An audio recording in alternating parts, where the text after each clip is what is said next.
Boa noite a todos. Sejam todos muito bem-vindos à Casa do Caminho, mais essa segunda-feira. Vamos abraçando carinhosamente os nossos irmãos que nos acompanham pela internet, que eles possam receber toda a energia e todo o que de bom eles merecem, né? E onde eles estiverem. Bom, tem alguém pela primeira vez na nossa casa? Não? Ali, você? Qual o seu nome? Desculpa. Bruna. Oi, Bruna. Seja bem-vinda. Seja bem-vinda.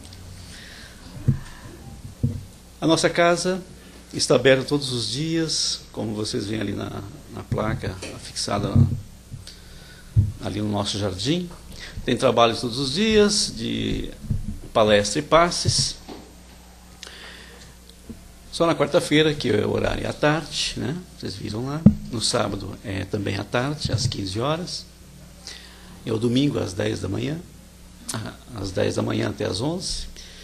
E junto tem o Evangelho para as crianças, né? Nós chamamos de evangelização infantil, né? Mas o pessoal pensa que já é catecismo, né? Não tem nada a ver com catecismo, tá? É uma proposta nova, né? É um trabalho lúdico com as crianças, né? Trazendo as ideias, né? De Jesus e tal. É um negócio bem mais suave, né? Muito bem. A nossa casa também tem os cursos, que já, para quem está chegando agora na casa, é bom saber. Todo ano nós temos turmas novas que iniciam no primeiro ano de doutrina. E iniciamos esse ano o curso preparatório, às quartas-feiras, às 20 horas. Quem quiser entrar, conhecer a primeira doutrina, né? Tá assim com aquele, né? Não tá aquela, né? Quer primeiro ver algumas coisas, aí tem esse preparatório, que o meu amigo Naval chamou de jardim de infância, né? Jardim de infância. É um curso preparatório para ir para o primeiro ano de doutrina. Aí se entra, se gosta dos temas, se gosta da forma como é colocado, aí vai para o primeiro ano e aí realmente tem uma coisa mais formalizada, né? Mais com método e tudo bonitinho. Esse das quartas-feiras, 20 horas, é mais para se introduzir na doutrina. Então está todo mundo convidado. E nós temos nosso trabalho social, que nós fazemos com muito carinho. Toda casa espírita ela está vinculada a uma atividade social, né? Então nós temos aí as cestas básicas, que nós pedimos a colaboração de todos. Graças a Deus, a colaboração tem sido excelente. Nós agradecemos a todos pelo carinho, pela colaboração, que tem permitido a gente atender 90 famílias, 45 de cada vez. As entregas são sempre feitas no segundo sábado de cada mês. Quem quiser acompanhar, pode vir acompanhar, né? Assistir as entregas, conversar com os nossos assistidos, porque para eles também é feito um trabalho como esse aqui, né? Fazemos uma palestrinha, damos passes, né? Servimos água fluidificada e tudo isso, um lanche, né? E depois eles recebem a cesta e vão para casa, tá? São 750 quilos de alimentos, aumentou bastante, tem 750 quilos todo mês. Então, a ajuda de vocês é muito bem-vinda. Precisamos de arroz, óleo, feijão, açúcar, farinhas e fubá. Quem quiser colaborar, ok? Quem quiser comprar também a nossa rifinha, que ainda vai correr agora, em outubro, dia 17, se não me engano. Então está aí a rifinha, né, da joia, que foi doada para a nossa casa, e nós rifamos, estamos R$20 a folhinha, cada folhinha tem 2 números, concorre com 2 números na Loteria Federal, ok? Então quem quiser ajudar, toda essa grana vai para essas obras sociais, para sustentar essas obras sociais, além de pagar luz, água, né, telefone, pessoal da limpeza, os irmãos que aluguel, todas essas coisas, né, para sustentar a nossa casa, para que a gente tenha isso aqui funcionando. Muito bem, esses são os recadinhos, vamos para o nosso preparo? Então vamos lá. Eu convido todos agora a se recolherem, fechar levemente os olhos, não que seja necessário, mas a gente fica mais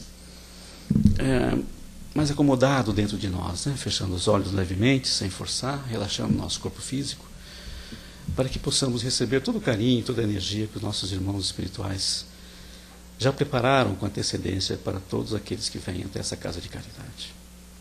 É assim que nos colocamos em pensamento, frente a Jesus, com Jesus em nossa tela mental, e rogamos: querido mestre e irmão maior, se conosco em mais esse dia de oração. Que possamos merecer a vossa divina presença entre nós através dos seus mensageiros da luz e da paz. Que possamos abraçar carinhosamente também os nossos amigos que nos acompanham, que são nossos guias, nossos mentores, nossos guardiões, todos aqueles que se interessam pelo nosso progresso espiritual. Obrigado, queridos amigos. Que Jesus abençoe a todos. E através de Jesus nós chegamos até Deus nosso Pai. E agradecemos, Pai, por mais essa oportunidade de estarmos aqui todos reunidos, buscando o alívio para os nossos pesares, a renovação de energia para todos os nossos problemas físicos ou espirituais.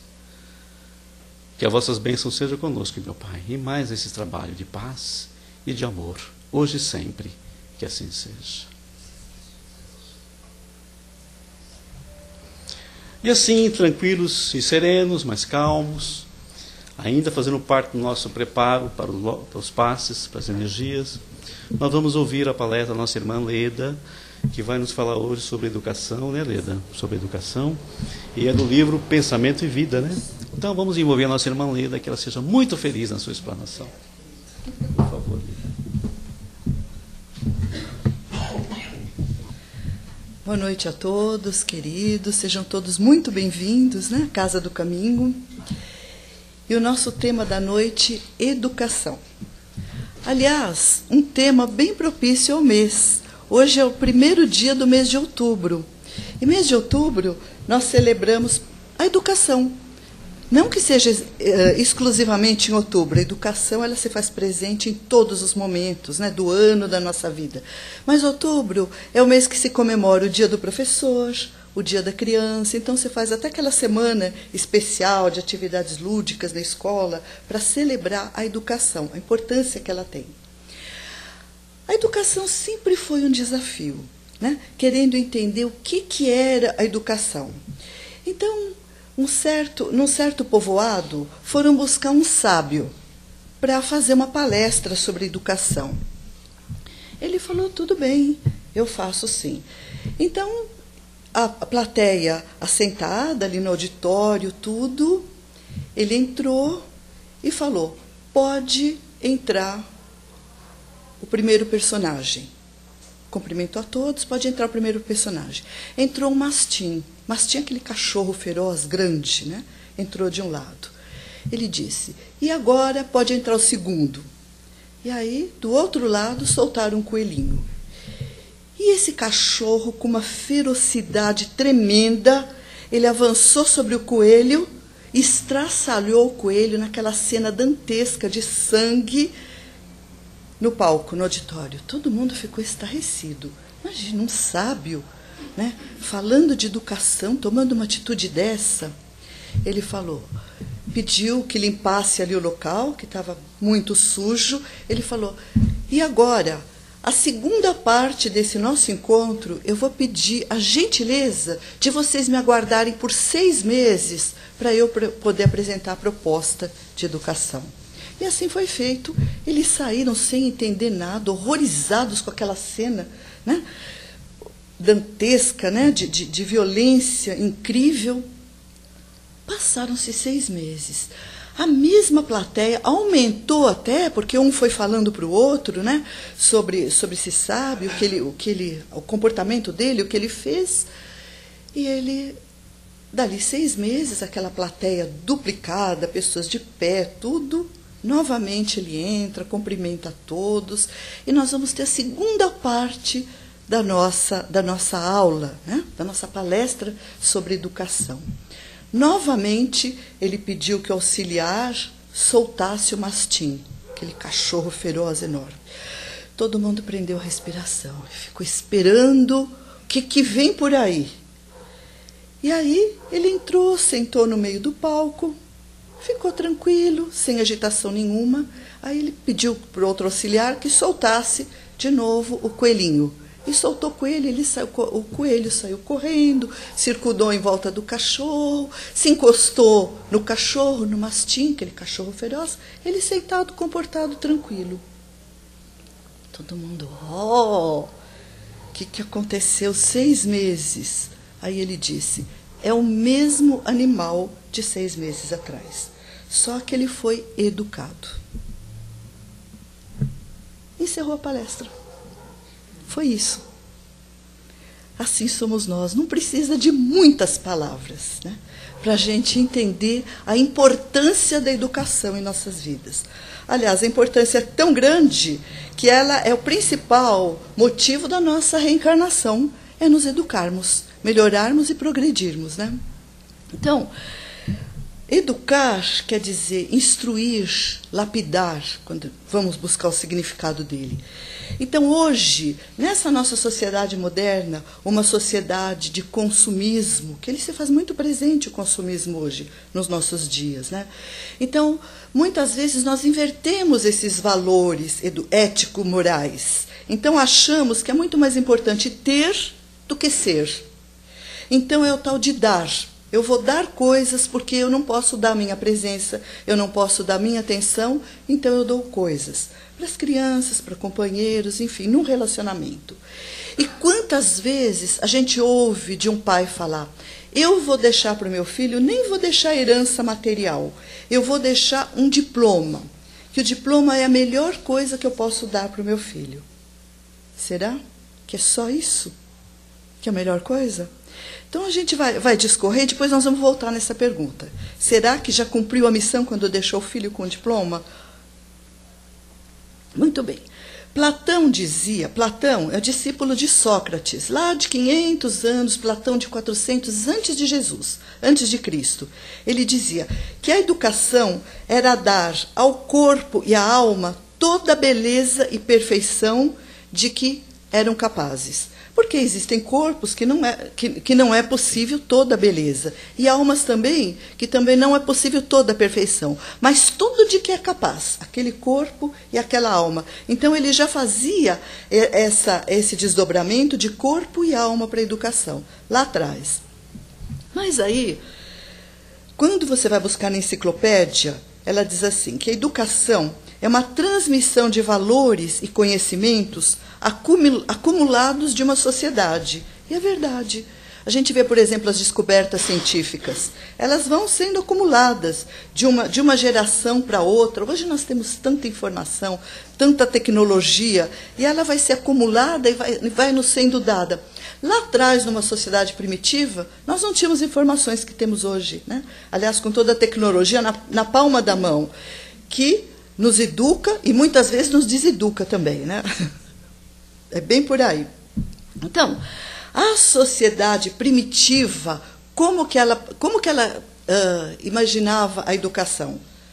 Veja bem, naquela época, a criança sofria castigo, ela sofria medo e ela era obrigada a obedecer cegamente. Ela não podia questionar, ela não tinha opinião. E era lícito, podia se castigar a criança naquela sociedade primitiva. A gente faz uma ponte na sociedade de hoje, que hoje já não pode mais acontecer isso. Está certo que a gente hoje vê, né, na educação uma certa inversão de valores, porque hoje acontece bem ao contrário. O professor é que, hoje na nossa sociedade, que é agredido, né? Mas agressão de espécie alguma. Mas a criança era tratada como algo, não tinha prazer, não tinha opinião, era tratada pelo medo, do castigo, então ela era obrigada a obedecer. Numa sociedade indígena, por exemplo, o que era a educação? Era a transmissão dos conhecimentos que tinha para plantar, para olhar o céu quando ia chover, que era a melhor época da colheita, né? Então, a caça, a pesca, tudo isso que se aprendia numa sociedade indígena. Então, a gente vai vendo que a educação ela vai mudando, dependendo da necessidade de cada sociedade. A educação, muito tempo, lá atrás, em sociedades mais antigas, uma época mais atual, ela era dominada pela igreja. Os livros sagrados eram os livros científicos. Então, a igreja ela mantinha o domínio através da educação, dos seus livros. Ela não passava informação. Ela tinha toda essa informação técnica, científica, mas ela guardava como uma forma de dominação. Então, a gente vai percebendo que vem acontecendo sempre um modelo autoritário, um modelo que se vê a educação de fora para dentro, né, de fora. Então, impondo, né, impondo através de costumes, impondo através dos conhecimentos, sempre colocando, nunca desenvolvendo, desenvolvendo no educando. Mas aí chega entre nós um grande educador. Vem Jesus. E Jesus, ele dá um outro tom para a educação. Como ele nos ensina, né? Jesus, ele contava parábolas.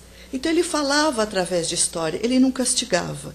Imagine a evidência, a clara evidência de Jesus, que ele conhecia cada um a fundo, que tinha feito, todos os seus deslizes anteriores. Ele nunca apontava o dedo, nunca dizia, ele valorizava. Então Jesus ensinava através das parábolas. Ele dizia àqueles que estavam reunidos à sua volta, olhai os pássaros do céu, olhai os lírios do campo. Esses pássaros não semeiam, nem ceifam, mas o Pai do céu nunca lhes deixa faltar o alimento. E vocês, homens de pouca fé, será que vocês são menos para Deus do que esses pássaros que estão no céu? Jesus dizia, para chamar atenção, para reflexão, para começar a pensar o que nós éramos para Deus, filhos de Deus. Então ele mostrava a confiança no Pai. E vocês não são nada para Deus? Esses pássaros Deus cuida, não vai cuidar de vocês? Então nos mostrava a confiança em Deus, a fé. Ele dizia, quando ele era testado pelos fariseus, porque os fariseus não queriam resposta às perguntas que eles faziam. Eles queriam ver se Jesus caía em contradição. E se pagava, nessa época de Jesus, se pagava o tributo para Roma. Então eles perguntavam, os fariseus, mas, mestre, é lícito pagar a César esses tributos? Jesus falou, dá aqui uma moeda. E na moeda estava cunhado, estampado na moeda, a face de César, né? E eles trouxeram uma moeda. Jesus diz, o que está aqui? Eles falaram, isso aqui é a imagem de César. Jesus disse, então, dai a César o que é de César e a Deus o que é de Deus. Dizendo a diferença do homem, do material e do espiritual, Jesus estava ensinando. Então, o que ele estava mostrando? A justiça, que nós temos que ser justos. O que nos cabe acertar é a nossa parte. E tem a parte de Deus também, dessa confiança que nós temos em Deus. Ele falava da ganância. Todos nós que já lemos o Evangelho, fazemos o nosso Evangelho em casa, o estudo, a leitura, a gente vê uma passagem lá no Evangelho, no Evangelho segundo o Espiritismo, que fala daquele homem, daquele produtor que cultivava grãos e que precisou ampliar seu celeiro de tão grande que era a sua colheita, né? Precisou aumentar o celeiro e disse, bom, eu vou colher todos esses grãos, colocar nesse celeiro novo, abastecer, abarrotar o celeiro de grãos, depois eu vou poder descansar o resto da minha vida. E aí Jesus conta, aí veio a morte e disse, ai homem, que ilusão que é a sua, hoje mesmo baterei a tua porta e te levarei. Então Jesus fala da ganância, né, de você acumular os bens materiais. Olha como Jesus educava, com amor, com carinho. Ele curava aqueles que precisavam. Ele dava os pães para aqueles que tinham fome. E Jesus nunca dizia, por que te aconteceu isso? O que você fez? Jesus dizia, vai e não peques mais. Olha que educador. Isso que educador faz. Ele não se fixa no erro. Ele impulsiona para frente aquele que está sob a sua custódia. Ele põe para frente, vai e não peques mais. O que ficou para trás já ficou. Continue andando. Então, depois de Jesus, vem a doutrina espírita, que vem explicar essas lições que Jesus nos deixa no seu Evangelho, a doutrina espírita. E Allan Kardec, ele nos faz pensar e raciocinar todo esse amor que Jesus nos coloca, nos ensina que devíamos amar, falando tudo por amor. Allan Kardec confirma, amai-vos, vírgula, mas instruí-vos. Por que isso? Porque a humanidade foi crescendo, nós fomos evoluindo. Quando a gente diz a humanidade não é aqueles que estão longe, somos nós. Nós estamos evoluindo. Nós precisávamos de nos abastecer de amor à época de Jesus. Quando veio Kardec, nós precisávamos de instrução, da razão, de entender. Hoje nós temos a necessidade de compreender. Para quê? Para poder praticar. É a pedagogia de Kardec e do Cristo também, de Jesus, porque a doutrina espírita é a continuação do Evangelho de Jesus, de todas as lições que ele deixou. Então, a doutrina espírita nos fala da reencarnação. Então, ela fala educação. Quando que eu devo começar a educação? Quantas vezes a gente ouve, às vezes, um pai ou uma mãe dizer: eu vou deixar o meu filho crescer para ele escolher o que ele quer ser, não é assim? Deixa ele crescer que ele vai escolher. Aí ele cresce. E será que ele vai ter base educacional para ele escolher? Então, a doutrina espírita nos mostra que esse espírito que está chegando, ele é um espírito antigo, embora que ele venha na forma de uma criança infantil, com toda essa inocência, né? Com toda essa graça que é a criança, ele é um espírito já vivido, que ele vem para se redimir de muitas coisas e para reaprender outras, fazer diferente do que fez no passado. Então, quando se pergunta na doutrina espírita, quando começa a educação? Será que a educação começa quando nasce, começa aos 7 anos, começa na juventude ou deixa para depois de adulto? O que vocês acham? A doutrina espírita diz que não começa quando nasce, não, porque aí já é tarde. Então, a doutrina nos mostra, e os espíritos nos contam, que a educação na doutrina espírita começa antes do nascimento. Como assim? Lá no plano espiritual. Nós todos frequentamos uma escola, junto com os nossos futuros pais, nós conhecemos, nós todos combinamos a nossa proposta reencarnatória, aquilo que nós vamos, os fatos principais, né, aqueles determinantes da nossa encarnação, o que nós temos de ajustes ainda para fazer nessa vida, e recebemos toda a instrução e toda a orientação na espiritualidade para que nós possamos ser subsidiados e ao encarnar ou reencarnar, encarnar novamente, né, nós possamos trazer esses compromissos do passado. E aí, vocês vão me perguntar, mas a gente não esquece? Esquece. Mas a gente não dorme? À noite? Dorme. E o que faz o nosso espírito quando o corpo está descansando? Ele se desliga do corpo. Então nós vamos de encontro aos nossos anjos de guarda, aos nossos guias protetores. Quando nós fazemos um tratamento numa casa espírita, aos mentores da casa espírita, nos acolhem durante o sono físico. E eles nos relembram dos nossos compromissos. Então, a gente vai percebendo que a educação é um ato contínuo para a doutrina espírita. Ela começa antes do nascimento, lá no plano espiritual. Ela continua durante todo o processo de gestação. O que a psicologia fala hoje dos trabalhos, quando se faz de regressão? Não se fala do período da gestação? Às vezes é um trauma, não de infância, de antes da infância. Hoje, já muitos psicólogos são espiritualistas e já falam desse trauma da gestação, já do espírito na gestação, da rejeição, ou da mãe, ou do pai. Então, já no momento da gestação, o espírito já está presente, está participando ali daquele processo, né?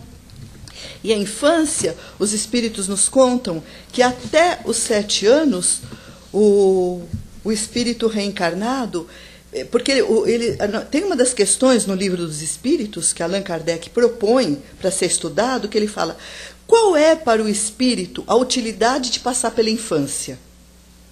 Vamos só fazer uma aspas, né? Para nós, a infância é um tanto longa, né? Mais ou menos até os 7 anos nós consideramos a infância. Em mundos mais evoluídos, a infância é mais curta. E a gente tem notícia que a gestação é diferente, o nascimento é diferente. Tudo vai evoluindo, né? De acordo com o nosso merecimento e o progresso, que é uma lei de Deus, né? Então a infância é mais curta. Mas para nós aqui, a gente vê até que está encurtando. As crianças estão mais precoces, elas estão chegando bem mais inteligentes, bem mais subsidiadas de informação, de questionamentos. A criança de hoje, ela é diferente da criança de ontem. É bem diferente. Quem tem assim essas duas gerações, que dá para avalia muito bem a diferença de uma e de outra. Então os espíritos respondem para Kardec, porque nessa faixa dessa tenridade, ela é mais acessível às impressões que ela recebe. Então é mais fácil do seu aperfeiçoamento. Nessa infância é muito importante para o espírito. Por isso que Deus confia aos pais. A criança ela não nasce sozinha, ela precisa de um pai e de uma mãe. Então Deus confia a esses pais esse período da infância. É muito importante na educação. Então, a gente vê com a doutrina espírita que a educação é do ser integral. Eu fiz uma pergunta lá atrás, e eu perguntei do diploma, vocês lembram? Do diploma, né? Se você deixa um diploma, está feita a sua missão, encerrou o compromisso. Então, olha o que a gente vê.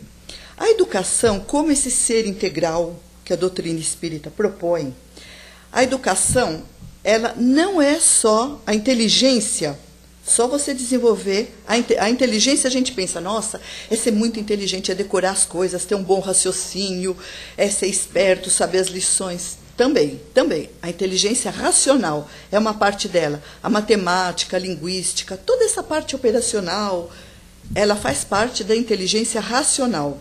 Mas nós temos também a inteligência emocional, que ela anda junto com a racional e faz parte também do nosso equilíbrio educacional. É a capacidade de relação e intrapessoal. Qual que é a relação? Essa inteligência emocional é eu me dar bem com os outros, eu ter esse acesso, inclusive, fazendo um parênteses aqui, há um tempo atrás, para o emprego, às vezes para ser admitido em determinados cursos, o aluno ou a pessoa, aquele candidato, ele fazia o teste do QI. Lembra do teste do QI? Hoje, o teste do QI caiu por terra. Você não precisa mais ter 110 de QI. Hoje tem o QE, que é o quociente, não só o quociente intelectual do QI, é o quociente emocional hoje. Você precisa ter essa parte emocional para você se relacionar e conviver. Senão você está só. Se você não tem esse inter-relacionamento e intra-relacionamento, por que intra? É o relacionamento de você com você mesmo. Porque se você não está bem, você, por tabela, você não se relaciona bem com os outros, né? E também, nessa educação do homem integral, entra a inteligência espiritual, que é compreender a existência de uma força superior. Não é ser espírita, ser católico, ser protestante, não. É acreditar num ser superior. Então, esses três, a racional, a emocional e a espiritual, esse modelo holístico do homem, né? Esse modelo integral que a doutrina espírita propõe de educação, então a gente volta a fazer aquela pergunta. Será que um diploma, um canudo, pode ser de onde for? Estudou fora, fez em Harvard, fez em Oxford. Adianta? Se ele tem esse canudo, tem a inteligência racional, mas a emocional e a espiritual está falha. Quantas pessoas que a gente vê, inteligentíssimos, que estão aí numa depressão tremenda, profunda, que não se encontra e não encontra Deus. Não tem emocional e não tem espiritual, né? Então a gente vê, essa é a proposta de educação de Kardec, da educação da doutrina espírita. Essa educação integral, que Jesus já falava disso, mas que nós não entendíamos. E hoje a gente entende dessa forma tão clara, né? Então, o desenvolvimento hoje da educação não é um aperfeiçoamento do ser humano, não é ser o melhor. Hoje nós não precisamos ser educados para ser o melhor, nem para ser mais competitivo que o outro. A gente hoje, nessa nova época, nova era de tecnologia, nessa nova era científica, a gente não precisa guardar tudo na cabeça. Hoje, qualquer coisa, onde que a gente vai? No Google, não é? O Google nos auxilia em tudo, então não precisa guardar tudo, mas nós precisamos estar bem, equilibrados, harmonizados, isso sim. Então, um filósofo estudioso espírita, Humberto Roden, ele diz assim, que a educação consiste em descobrir e despertar as potencialidades adormecidas de cada um. Então, cada um é cada um. Um é melhor numa coisa, outro é melhor na outra. Não adianta competitividade. O que acontece com os alunos de um cursinho pré-faculdade, de um curso universitário? Enlouquece. Os meninos enlouquecem, porque tem que ser o melhor, porque esse que está do seu lado pode ser o rival seu, ele pode pegar vaga, você não. Imagina, essa competitividade é muito nociva, né? Então não é isso que a doutrina propõe. Cada um é cada um. Um tem a potencialidade para uma coisa, para um determinado tipo, e outro para outra. E todos são úteis na sociedade. Todos são úteis nessa casa de Deus. E diz mais, que instruir é diferente de educar. Emmanuel, lá no livro Consolador, através da psicografia de Chico Xavier, ele diz que somente o lar educa.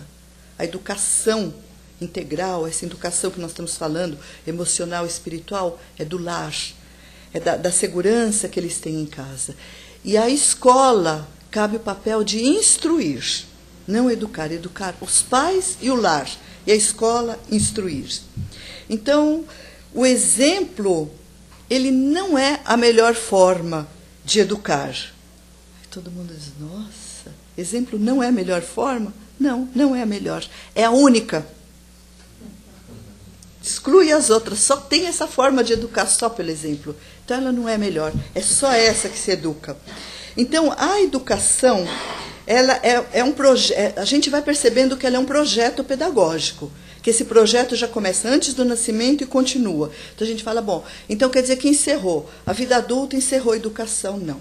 Esse projeto reencarnatório é constante.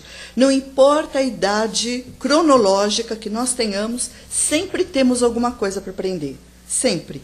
Então é um projeto constante. Sempre alguma coisa fica, ou aprendemos com alguém, ou através de um livro, ou através de um filme. Sempre estamos aprendendo. E sempre cabe alguma coisa a mais no nosso conhecimento para essa nossa transformação. Então, essas propostas de mudança, hoje a gente fala, o mundo tem que mudar, a sociedade tem que mudar. Jesus já faz uma proposta. Jesus fala, o homem tem que mudar. Não é a sociedade, porque a sociedade como um todo, ela já passou assim, por vários projetos políticos, projetos sociais, de uma mudança, projetos de regime, de mudar uma sociedade como um todo.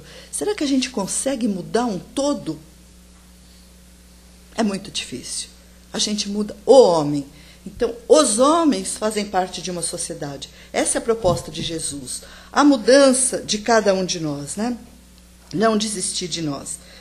Então, apesar desse mal, esse alto grau de tecnologia, de bem-estar físico que nós temos, pelo progresso que a sociedade vai evoluindo cada vez mais, a gente vê que o homem contemporâneo, quando falta uma parte nesse tripé educacional dele, a gente percebe quando falta essa parte emocional, espiritual, ele fica meio capengo. Faz muita falta essa parte na educação. Então, acontecem as depressões. Apesar de todo o conforto que temos hoje, um carro que para na porta, uma TV que você tem o controle, você não precisa levantar, a alimentação, que tem comidas muito mais fáceis, que você não precisa ficar horas, como ficavam nossos avós, né, fazendo um molho de tomate, né, de horas, cozinhando, né, para a macarronada do domingo, hoje você já vai encontrar pronto. Apesar de tudo isso, a depressão, porque falta esse tripé. Não é só o conhecimento, mas é também o emocional e o espiritual para educar nossa alma. Então, há um tempo atrás se falava da escola laica, né? Às vezes se fala até hoje da escola laica, quer dizer que não tem religião. Então, porque a igreja tomava conta da educação, como nós dissemos. Então, se achou que por bem a escola laica. Só que com a República, muitos entenderam que sem religião era para banir a religiosidade, a espiritualidade. E junto com isso se bane também a ética e a moral. Porque como o Caetano estava falando da evangelização, o que você passa para as crianças? Você não vai passar a anatomia de Deus, como que Deus é. Não, você vai falar da ética, da moral, do ser bom com o companheiro, do apresentar. Então, essa coisa foi banida, essa parte ética, moral, que se dava através dessa religiosidade, sem religião, espiritualidade, sem uma determinada religião, que realmente não é certo você influenciar na escola a um determinado culto ou outro, né? Mas essa parte da ética moral foi abolida da escola. Então a gente vê a consequência que acontece hoje por conta disso, dessa sensibilidade que é tão necessário, né? No educando, que está em formação. Então, não para direcionar, mas para sensibilizar. Então, hoje, nós sabemos, né? Todos sabem que a criança é um ser reencarnante. E isso não é um pressuposto religioso. Hoje, passa do dogmatismo, não é de religião, não é dogma, é científico. Porque a ciência já descobriu o espírito. Então, hoje a ciência já fala. E hoje já existem universidades que estão adotando a espiritualidade como uma de suas matérias. No currículo da universidade, especialmente universidades de medicina. A gente que tem lido muitos artigos sobre a AME, Associação Médico Espírita, eles falam muito disso. O médico, ele precisa ter essa sensibilidade. Ele não precisa chegar diante de um paciente e achar que é um monte de carne. Ou se seccionar, aquele que só entende da mão, outro só da cabeça, outro só do pé. Isso não funciona. O ser humano é um ser completo e complexo. E ele não é um ser físico, ele não é uma argamassa de células. Ele é um ser extrafísico que tem uma alma, que essa alma adoece o físico. Então, essa educação da espiritualidade, ela já está acontecendo em muitos cursos de advocacia, de medicina, uma matéria, né? Então a educação sob essa nova perspectiva, ela muda completamente, né? Valoriza os talentos que nós temos que desenvolver e sempre a necessidade de uma reflexão crítica a educação tem. Instruí-vos, Kardec disse, amai-vos, mas instruí-vos também. Não só amai-vos, entendei-vos, coloca a razão nas coisas. Por quê? Hoje as crianças já vêm com essa razão, a flor da pele. Por quê? Não pode. Por quê? Não é um não pelo não. Você tem que explicar, você tem que dizer, essa geração chegando agora. Então é racional. E o Herculano Pires, né, ele é um professor, ele é filósofo, estudioso da doutrina espírita, ele é muito sensato, ele fez até traduções do Livro dos Espíritos, do Evangelho segundo o Espiritismo. Olha o que ele diz. O Herculano Pires, a responsabilidade é uma planta melindrosa que só nasce no clima da liberdade. Olha só, a responsabilidade. Se você conduz, se você fica em cima, cobrando, fazendo, o outro não tem responsabilidade. Isso acontece mesmo conosco. Quando a gente erra, fica alguém em cima com alguma coisa. Você já fez isso? Você já pagou determinada conta? Já fez aquilo lá? Então você está fazendo porque ele está falando, obedecendo, mas você não tem a liberdade. Então, a responsabilidade precisa dessa liberdade para você aprender. Para você ser responsável, você tem que ser livre. Porque o dia que você deixar de pagar, e que você tiver que pagar um juro, você vai aprender. Diferente de alguém falando. Então, são as consequências. Então, ele diz, olha, repetindo, a responsabilidade é uma planta melindrosa que só nasce no clima de liberdade. Então, você tem que aprender a ser livre para ser... Você tem que ser livre para ser responsável. Assim que você aprende a ser responsável. com a liberdade. Não é assim quando a gente cresce, quando vai ter a primeira casa, a gente não imagina, precisa apagar a luz, luz se cobra, né? Eu preciso pôr coisas na geladeira, nossa, ela não se abastece sozinha. Não é assim quando a primeira casa que a gente tem, que aí a gente vai fazer, então a hora que a gente tem essa liberdade de ter esse nosso espaço, aí vem a responsabilidade também, né? Então, esse ajuste, esses fins superiores da educação, né? A gente já sabe que o nosso direito, uma das coisas que a gente aprende ética e moralmente, o meu direito, ele vai até onde começa o direito do outro. Paulo de Tarso tem uma frase que é maravilhosa. Ele diz, tudo me é permitido, mas nem tudo me é lícito. Eu posso tudo, fazer tudo o que eu quiser, mas nem tudo é lícito, porque tudo isso vai ter consequência. Então, essas mudanças, né? Essas propostas de Jesus de mudar o indivíduo, a psicologia diz o seguinte, que todas as almas que elas insistem em permanecer na zona de conforto, ou seja, lembra da síndrome de Gabriela? Ah, eu nasci assim, eu cresci assim, eu sou assim, você sempre assim. Gabriela, lembra? Lembra dessa música? Então nós não estamos aqui, a reencarnação não é para ser Gabriela, é para superar isso, é para ser melhor. A gente tem um compromisso de voltar melhor do que chegou. Não pode ser igual, de forma nenhuma, mais comprometido, né? E sempre melhor. Esse é o nosso compromisso. Sair da zona de conforto, melhorar. Esse ato contínuo da educação, né? Que ela é esse projeto que não para nunca. E Joana de Ângeles, para encerrar, ela diz o seguinte, a gente falando da educação, nós nos educamos sempre, né? Nós pensamos em educação sempre para a felicidade. Quando estamos na escola, fazendo um curso, alguma coisa, a gente pensa, o que eu vou conseguir com isso?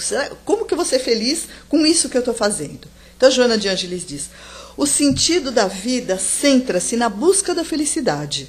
Joana de Ângeles diz, né? É o mais frequente desafio existencial, essa felicidade. Porque às vezes eu busco numa coisa, o que é a felicidade para mim? É ter poder, é ter dinheiro, é ter saúde, é ter um cargo, é ser uma projeção social, né? Então eu tenho que ver o que é felicidade para mim. Mas o amadurecimento psicológico, a visão correta e otimista da existência são essenciais. Para quê que eu vou querer todo esse dinheiro? Lembra lá do celeiro de Jesus? Para que eu vou querer isso? Para que eu vou querer ter autoridade? Para que eu vou precisar de poder? A saúde, se fosse completamente boa, não precisasse de nada, de me preocupar com nada, como será que eu agiria? Então, essa minha busca da felicidade, ela passa pela minha educação espiritual também. Saber o porquê, o que eu estou fazendo aqui?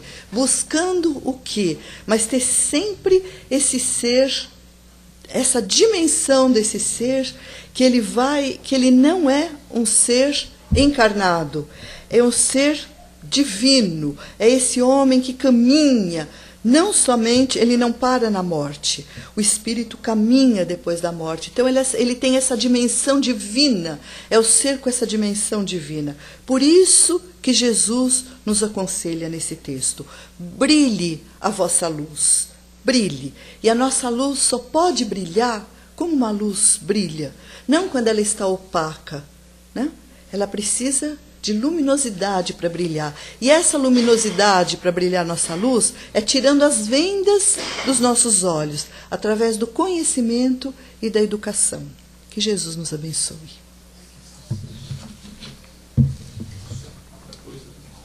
O que foi?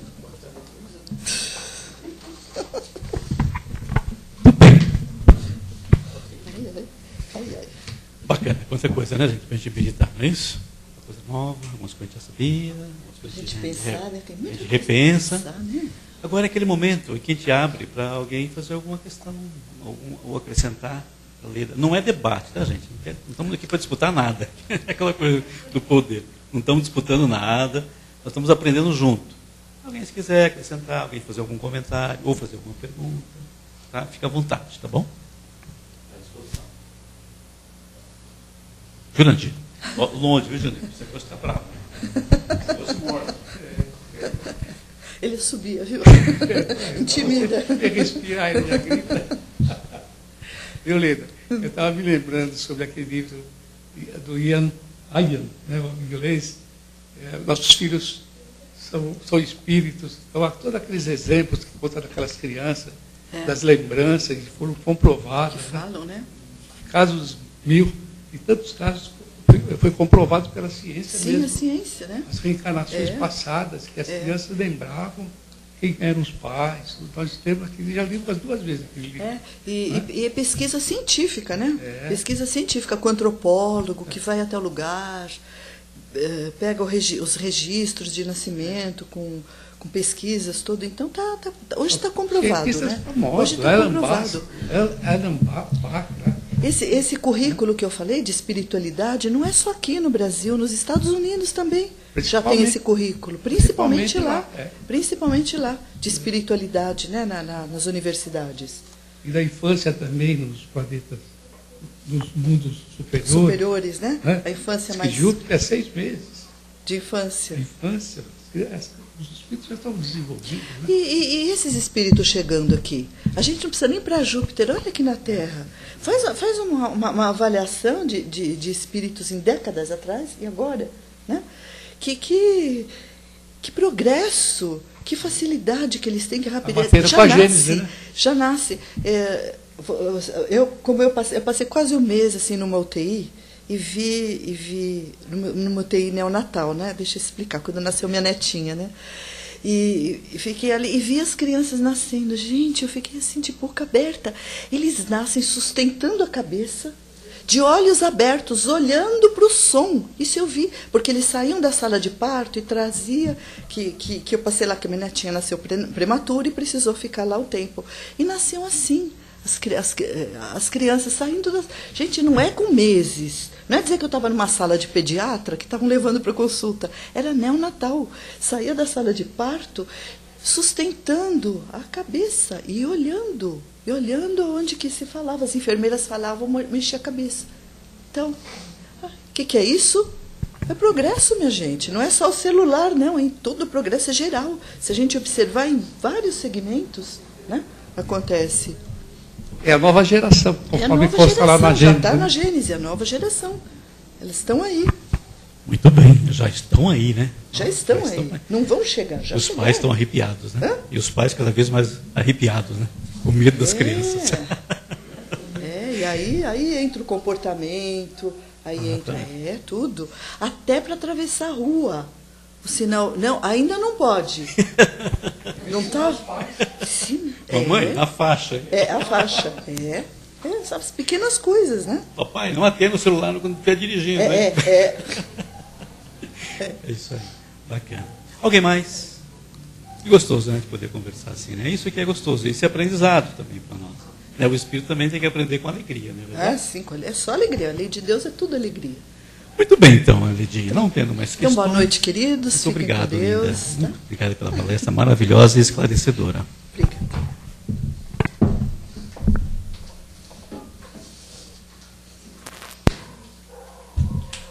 É isso, meus irmãos.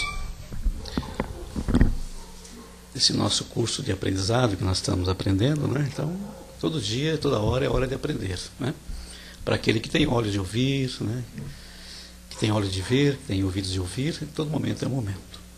Então, já que recebemos muito, vamos doar um pouco agora? Então vamos doar. Vamos fazer as nossas vibrações, novamente recolhendo todo o nosso ser, direcionando nossos pensamentos a Deus, nosso Pai, e rogando ao Pai de amor e bondade que as nossas vibrações de amor e de carinho possam alcançar a todos os nossos irmãos em humanidade, a todos os países, a todas as nações, o nosso planeta, vibrando por todos aqueles países que ainda estão em guerras, que passam por provações, né? Flagelos naturais, que sabemos que não estão desassistidos. Vamos pedir pelo nosso Brasil, rogando a Ismael, esse anjo bom, que estenda suas asas luminosas sobre o nosso povo e sobre os nossos governantes, para que tenhamos paz, tranquilidade e solidariedade e busquemos o progresso.